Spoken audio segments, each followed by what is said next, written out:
We are here in Madhya Pradesh, Ujjain, speaking to Sarfaraz Qureshi. He was 20 years old in 1999 when Indore police booked him in case for being in activities of SIMI in 2000. Again, he was booked in Ujjain.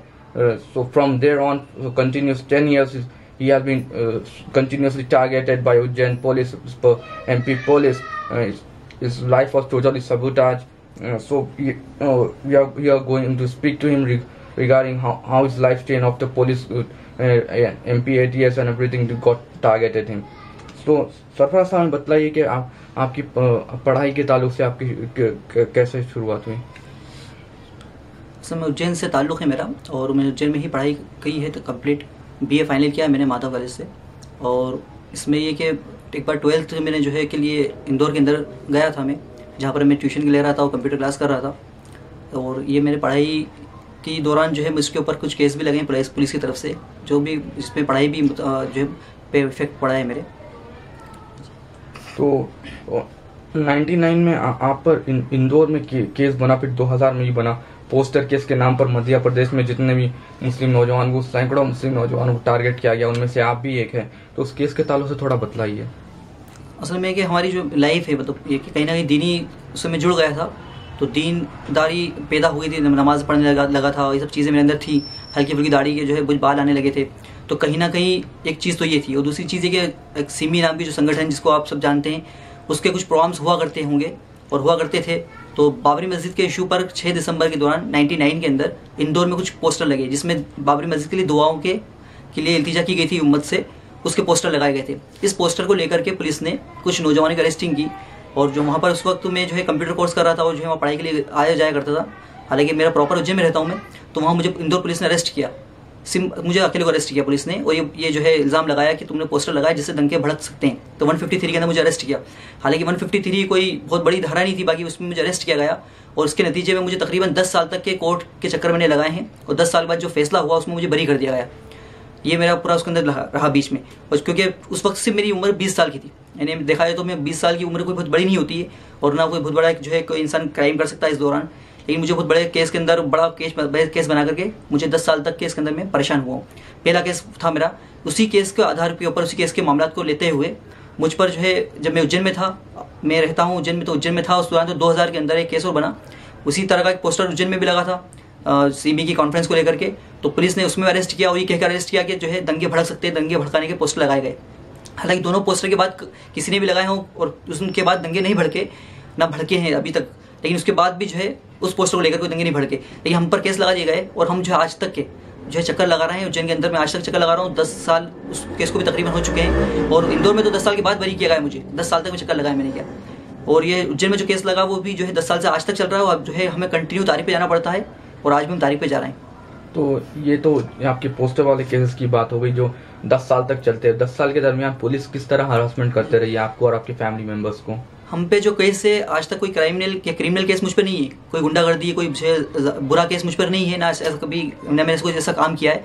पर देखा जाए, गिनती की जाए तो हम अपने मुंह से नहीं कहते, बाकी जो है जो कुछ हम जैसे लोग हैं या जो लोग से जुड़े हुए हैं वो मोहल्ले के शरीफ लोगों में से आते हैं। हमने कभी किसी को मारा भी नहीं। बाकी मुझ पर जो केस लगा है 153 का, वो केस आज तक चल रहा है। इसके नतीजे में जो मुझ पर हालत गुजरे वो इंतहाई खतरनाक हालत गुजरे, जो मुझ जैसे इंसान के लिए काबिल बर्दाश्त नहीं है। यानी मुझे जो है इस दौरान पुलिस ने कई बार उठाया है, और 3-3 दिन 4-4 दिन तक मुझे उठाया, बातचीत करी मुझसे, जो है मेंटली टॉर्चर किया मुझे। मेरे घर वालों को पता नहीं कि मैं कहाँ था। मुझे जो है जब 2007 के अंदर जो ब्लास्ट हुआ बॉम्बे के अंदर, ब्लास्ट बॉम्बे में हुआ, और यहाँ रहता हूँ, यहाँ पढ़ाई कर रहा हूँ, यहाँ काम कर रहा हूँ, बाकी मुझे पुलिस ने घर से उठा लिया और मुझे उठाकर 3 दिन तक के ऐसी जगह रखा जहाँ का इल्म मुझे भी नहीं था, मेरे घर वालों को भी नहीं था कि कहाँ रखा है मुझे। और उस दौरान जो है मुझे मेंटली टॉर्चर किया गया, सवाल पूछे गए, बिला वजह के सवाल पूछे गए, और मुझे अंदर डाल दिया गया 3 दिन तक के लिए सिर्फ थाने के अंदर, और जो है टॉर्चर किया गया। इस दौरान मेरे घर पर रेड डाली गई। उस रेड के अंदर उनको यहाँ तक के घर में कुछ भी ऐसी चीज़ नहीं मिली जो जिस पे ऑब्जेक्शन ले सकते हैं, या कोई आपत्तिजनक चीज़ हो या जो कोई गलत चीज़ हो। फिर उसके बाद जो है जो शहर के उलेमा जो हमें जानते हैं, उन्होंने पुलिस प्रशासन से बात की, फिर जाकर मुझे वहाँ पर 3 दिन बाद रिलीज़ किया गया। इसी कई बार हमें हालात हम पर गुजरते रहते हैं और आए दिन होते रहता है, और अभी भी करके कुछ हो जाए, कहीं ब्लास्ट हो। हालांकि मैं यहाँ पर रहता हूँ, यहाँ अपना काम कर रहा हूँ, लेकिन आज भी जो है मुझे पुलिस फ़ौरन से पूछताछ के लिए आ जाती है, और IB वाले पूछताछ के लिए आ जाते हैं। वो कंटिन्यू मेंटली टॉर्चर हमें इस तौर पर हो रहे हैं। तो इससे आपके पर्सनल लाइफ और फैमिली लाइफ पे किस तरह इफेक्ट पड़ा? मतलब इस दौरान 20 साल की एज में मुझे पहला केस लगा। हालांकि 153 का केस का मेरे नॉलेज के तौर पर जो मैंने कुछ अभी मालूम किया है, इतना इल्म मुझे हुआ है, तो 153 में शायद आज तक किसी को शायद सज़ा मिली हो, या मिली हो तो 3 साल की सज़ा होती है। लेकिन इस 3 साल की सज़ा, 3 साल वाले केस के अंदर जिसमें कोई हकीकत नहीं, जिसमें मैं 10 साल के अंदर बरी भी हो चुका हूँ इंदौर के अंदर, इसकी तारीख और डेट सब चीज़ें मेरे पास मौजूद हैं, इसके नतीजे में ये हो रहा है कि मेरी पूरी लाइफ बर्बाद हो चुकी है। आज मैं जो है मतलब इकोनॉमिकल तौर पर बहुत ज़्यादा कमज़ोर हो चुका हूँ, क्योंकि मैं कहीं पर जॉब नहीं करता हूँ, खुद आगे बढ़ के भी अप्लाई नहीं कर पाता हूँ, क्योंकि मुझ पर आए दिन जो मीडिया के अंदर जो फोटोज़ मेरे बुला करके पुलिस वालों ने लिए थे थाने के अंदर, वो फोटो पुलिस वालों ने दे दिए मीडिया में। सारा न्यूज़ के ऊपर आए दिन वो फोटो आते रहते हैं, और सारा न्यूज़ ने तो गोया कि फैसला कर दिया, न्यूज़ वालों ने, मीडिया वालों ने, MP की मीडिया वालों ने या इंडिया मीडिया वालों ने, कि हम आतंकवादी हैं। इस तौर पर हम पर एक लेबल लगा दिया गया कि जब हम आतंकवादी हैं कोर्ट के फैसला आने से पहले ही, तो हमें कोई जो है जॉब नहीं मिलती सही तरीके से, ना हम जॉब के लिए अप्लाई कर पाते हैं, ना हमारे अंदर तक कॉन्फिडेंस पैदा हो पाता है। इसलिए लाइफ बहुत ज़्यादा बर्बाद हो गई इकोनॉमिकल तौर पर। घर वाले बहुत ज़्यादा मेंटली तौर पर परेशान है। एक इवेंट मेरे साथ जो हुआ है, जो मतलब हो सकता है तकरीबन यही इवेंट है कि मेरे वालिद साहब का इंतकाल हुआ इस सदमे के अंदर। तकरीबन ही लोगों का एनालिसिस के उनका सदमे में इंतकाल हुआ। उसकी डेट आप निकालेंगे तो उस दौरान एक जो है बहुत मशहूर पेपर लोक स्वामी नाम का पेपर है, जिसके अंदर फ्रंट पेज पर मेरा फोटो डाला गया, जो फोटो थाने में लिया गया था। उस फोटो डाला गया, हथकड़ी डाल दी गई कंप्यूटर से, और शो किया गया कि सरफराज नाम का एक आतंकवादी पकड़ाया है और बेंगलोर से इसका ताल्लुक है। हालांकि बेंगलोर में इसी नाम का सेम नाम का कोई दूसरा शख्स था, सरफराज नाम था उसका, और उसके वालिद का नाम दूसरा था, लेकिन मेरे वालिद के नाम को उसमें नहीं जोड़ा गया, नाम तो डाला गया वालिद का दूसरा, बाकी मुझे शो कर दिया गया पेपर के अंदर। पूरे शहर के अंदर लोगों ने मेरे वापस से आकर के मेरे वालिद साहब से पूछा कि साहब आपके जो है बच्चे ने क्या ऐसा कुछ बड़ा काम कर दिया, गंदा काम करा है, ब्लास्ट कर दिया है। तो मेरे वालिद साहब बहुत ज़्यादा इस बात को लेकर टेंशन में, सदमे में थे। 3 दिन बाद उनका इंतकाल हुआ है। तो हो सकता है ये एक बहुत बड़ा हादसा हमारे साथ ये हुआ है कि हमारे वालिद साहब को हमने खो दिया इस सब सदमे को लेकर के।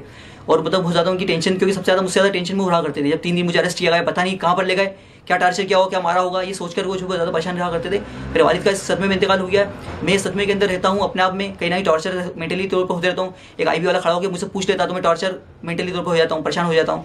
तो हमारी लाइफ बहुत ज़्यादा मुतासिर हर तौर पर। तो देखने में आया है कि जो मध्य प्रदेश में मुसलमानों पे जो मजालिम हो रहे हैं सिमी के नाम पर, उस पर हिंदुस्तान में कहीं और दूसरे मुस्लिम लीडरशिप जो है हिंदुस्तान की, वो आवाज़ नहीं उठा रही है। तो उनसे आपकी क्या अपील है, क्या डिमांड है?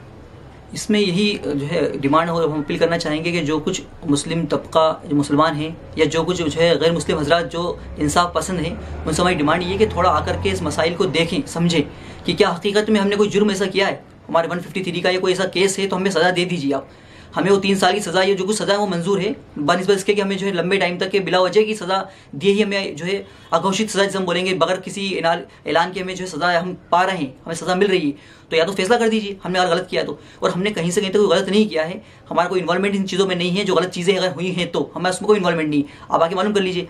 तो हम ही चाहते हैं कि सबसे पहले उम्मत के अंदर, मुसलमानों के अंदर वो तबका जो समझता है वो आगे आए, और हमारे इस मामले के अंदर ये जो भी कुछ इस तरह से नौजवान मुतासिर हैं उनकी मदद करे, तो अल्लाह ताला उनको अजर देगा इंशाल्लाह। इसका ये हमारी जो है अपील है उन लोगों से जो लोग थोड़ी हमदर्दी रखते हैं, इंसाफ पसंद जहन रखते हैं, मुस्लिम हो या गैर मुस्लिम।